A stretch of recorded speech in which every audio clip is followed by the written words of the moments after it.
शिवं शिवम्।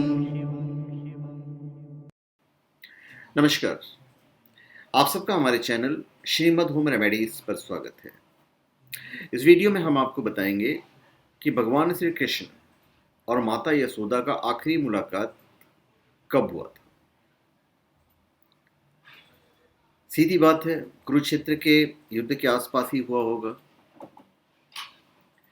और जब आप उम्र वाइज कैलकुलेट करेंगे तो जैसा कि लिखा गया है कि जब महाभारत युद्ध हुआ था, कुरुक्षेत्र युद्ध जब हुआ था, तो उस वक्त भगवान श्री कृष्ण, कहीं उल्लेख मिलता है कि वो 100 साल प्लस हो चुके थे, कहीं ये भी है कि 100 साल के आसपास के थे वो।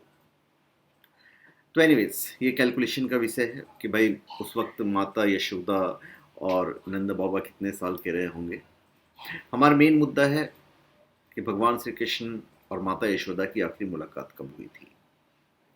और आप कोई भी स्पेशल प्रोडक्ट omja.com या shivago.com से प्राप्त कर सकते हैं, जेन्यून, ऑथेंटिक, लैब सर्टिफाइड और साथ में अभिमंत्रित भी, यदि आप चाहें तो चलिए हम शुरुआत करते हैं। देखिए, कुरुक्षेत्र के बारे में आप लोग सब जानते हैं। कुरुक्षेत्र की भूमि मोक्षदायिनी है और इसी मोक्षदायिनी भूमि पर भगवान श्री कृष्ण और यशोदा मैया का आखिरी बार मिलन हुआ था, ये उल्लेख मिलता है।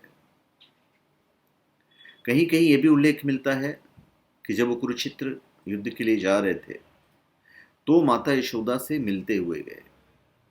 महाभारत में वर्णित है कि भगवान श्री कृष्ण के मथुरा छोड़ने के बाद आपने माता पिता, मतलब यशोदा और नंद बाबा की हम बात कर रहे हैं यहाँ पे, आखिरी मुलाकात कुरुक्षेत्र में हुई थी।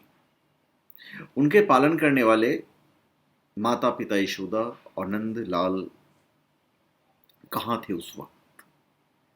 ऐसा भी कहा जाता है कि आखिरी बार कृष्ण अपने माता पिता से जब मिलते हुए आ रहे थे और जब मिले थे तो फिर माता यशोदा की आंखों में झरझर आंसू बहने लग गए थे, पृथ्वी भीग गई थी। और जो कुरुक्षेत्र जो जगह है, आप सबको पता होना चाहिए कि परशुराम ने यहीं पर क्षत्रियों को हराने के बाद तपस्या की थी।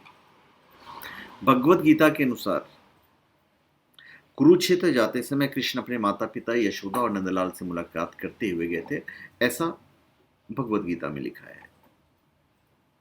भगवत गीता में ऐसा कहा गया है कि कृष्ण उनसे मिलकर बहुत भावुक हो गए थे और उनके माता पिता मिलन के बाद बहुत खुश हुए थे।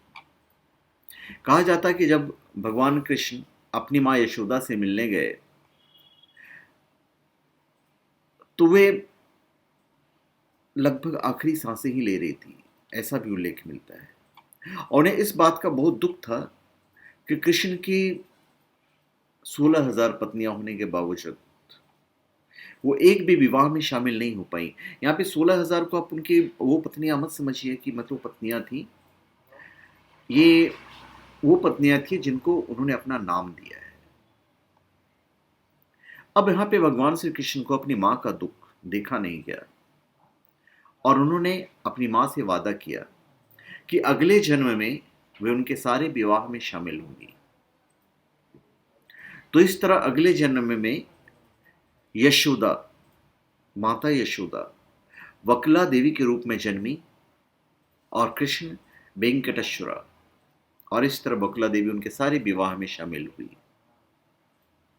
और कहा जाता है कि अपनी लीला समेटने से पहले ही भगवान ने माता यशोदा को गोलोक भेज दिया था। तो धन्यवाद, आप सबका हमारे चैनल पे स्वागत है। आप हमारे चैनल पे सब्सक्राइब करें और अपने कमेंट दीजिए। धन्यवाद।